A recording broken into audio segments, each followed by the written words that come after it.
Thank you very much, Mr. Ishamuddin Rice, for this very unique perspective on what's happening in the Southeast Asian region, and yeah, telling us more about how student activism has evolved over the years.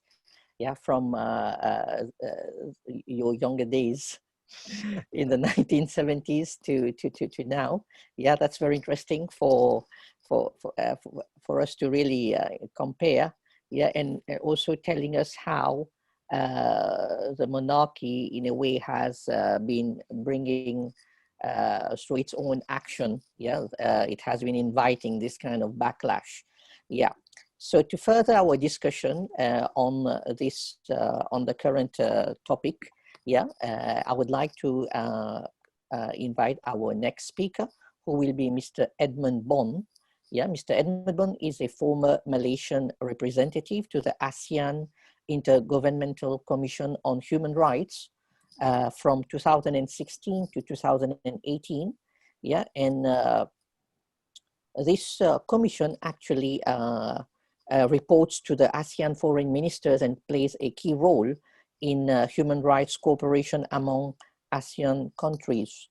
Mr. Edmund Bon read law at University College London. He was called to the English bar at Lincoln Inn's Inn at 1997. He became an advocate and solicitor of the High Court of Malaya in 1998. He was a Chevening scholar and did his master's in international human rights at Oxford University, and he has chaired a number of Bar Council committees, including those on human rights. So as Mr. Rice earlier said, yeah, so his talk really cracked my mind.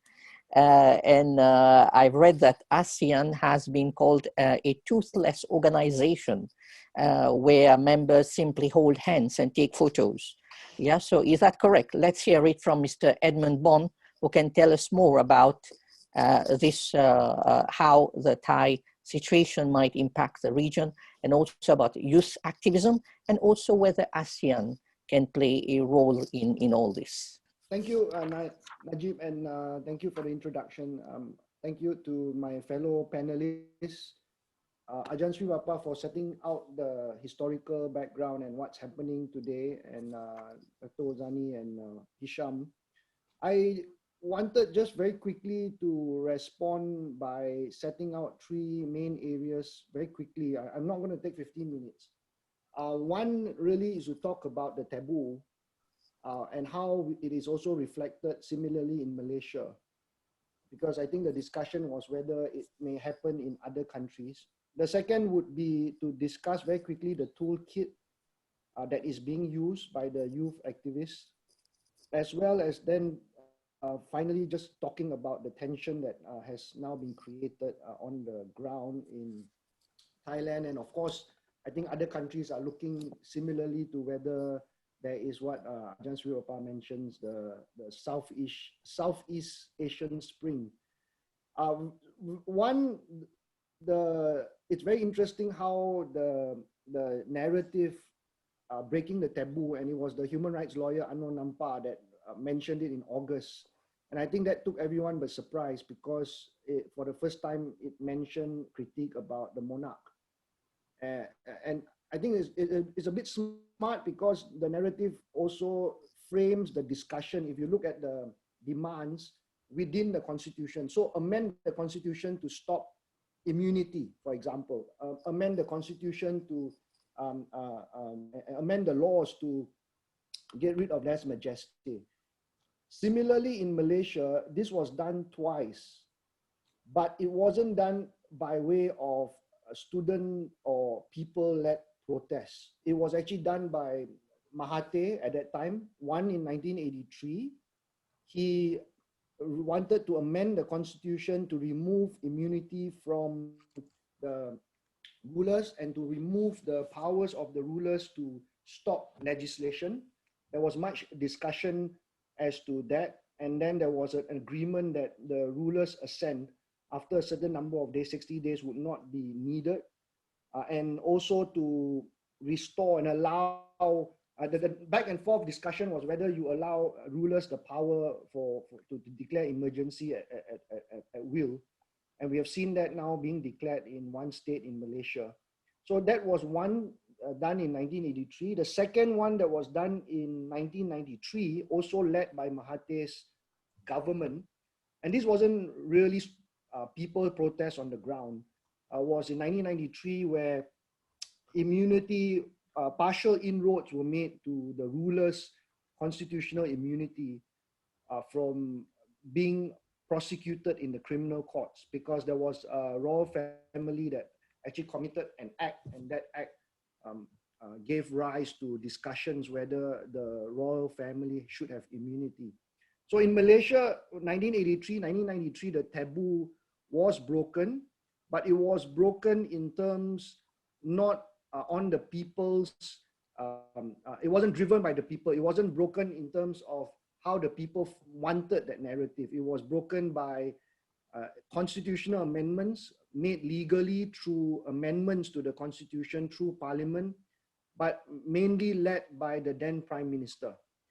So that one, I think, is one difference which we see in Thailand. Thailand's narrative is slightly different because it seems like it's being brought up by lawyers, brought up by students, brought up by the high school kids, which is different. And that's why it's so surprising and so interesting to look at that. Number two, I think the role of the monarch in Malaysia, we have not reached that stage where we have seen open calls in protests and demonstrations calling for the monarch to change or change its ways or be amended or reformed. In fact, even when massive protests were happening in FORSEA, where electoral reforms were being called for, there were some civil society groups who were appealing to the monarch and appealing to the ruler to actually intervene to ensure that there was free and fair elections.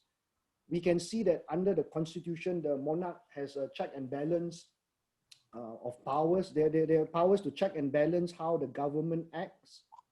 And recently, when the government requested for a national emergency, the rulers actually rejected the call for a national emergency. There's also a plurality of royal families. It's not just one king, it's rotated. Therefore, the conference of rulers in Malaysia also within themselves have a check and balance. It's not just one ruler that has all the say. He consults and gets advice from the other rulers, and obviously they're not going to make a decision which a majority of them will not be happy with.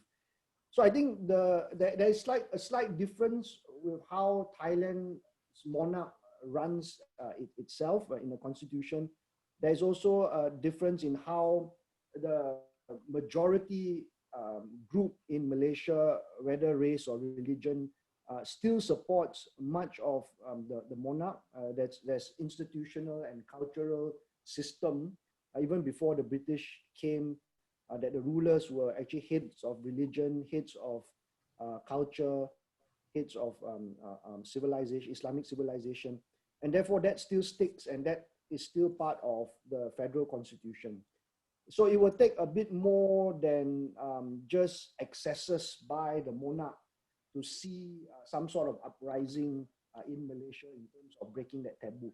But the one point I want to make is that if you look at it academically, basically Anno Nampa, when he made that statement in August 2020 in the protest, broke that taboo and broke that third phase of power. So if you look at Foucault and you talk, Lukes and Foucault, you talk about third phase of power where people do not want to bring things on the table, do not want to bring agenda. They don't want to set the agenda because they are afraid to set the agenda. You can see that just by one statement in August 2020, that whole taboo and that whole power that is self-conscious and that has always been part of the mentality of the Thai people, right? Do not speak bad about the monarch, right? That has now been broken, and then it's very hard to stop. The second quick point about the toolkit is that the toolkit being used is still similar, but we have different actors and different players. So as rightly pointed out, you have the youth, the young, leading it is leaderless. It's no longer red or yellow. It's also young. It appears to be at the moment young and the older generation. So the older generation may say, okay, we are quite comfortable with this, but the younger generation says, no, we are not comfortable with the current situation, and it's our turn to take the lead. But the toolkit has always been the same, even in Malaysia. It's gotcha politics. Jesse Jackson always said, right, you need to have litigation. So you have 173 people arrested and charged, or arrested or charged in Thailand. You have strategic litigation on cases. You have, number two, you need to have demonstrations. And of course, number three, you need to have legislation. So the demonstrations calling for legislation, you need reformers to discuss with government what amendments need to be made. And I read somewhere that the Prime Minister had acceded to 2 or 3 demands, although that's not enough, to amend the constitution and to agree to some of those reforms that are being made. The third quick point really is that the tension that is being created around, we can see how the Thai government or the police are trying to maneuver to say, okay, do we have a soft touch on this, or do we come down hard? I think today there was some statements that 2 or 3 student protesters who protested will be charged in court by government.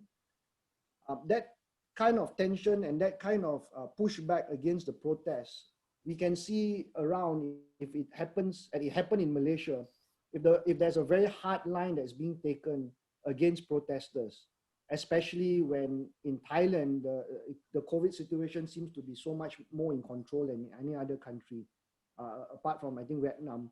But of course, Thailand, people, they are used to protest, right? If there's going to be a hard line being taken, it looks like there will be more people coming out. So I think that the Thai government and the police are in a quandary, because do you want to take a very hard position? You can have as many emergency decrees as possible, but people are still going to come up because the momentum started in February, phase 1, and then July, August, there's phase 2, and then we're looking at maybe phase 3 of the protest. So I think that's a political sort of legal environment, social environmental type of question, whether the protests will thrive if there's a hard line being taken, or if there's a soft line being taken by the government, the protests may just fade away. Because like a lot of young people say, look, in Malaysia, after the Bersih protest, after the water cannons, and after the tear gas, Hindraf, all those protests, when the police started to become a bit smart, when amendments to the law were already being made, and the police said, okay, we're not going to do anything to you, the young people in Malaysia said, we are not excited, and no, we're not going to go out to the streets. So a lot of people were going out on the streets in Malaysia, and I know that for a fact. We were going out on the streets because we really wanted to go against the government and fight against the government, because the police were going to come down hard. But if the police do not come down hard, then it's a whole different ballgame, and new tactics would have to be formed and discussed and implemented. Thank you, Najib.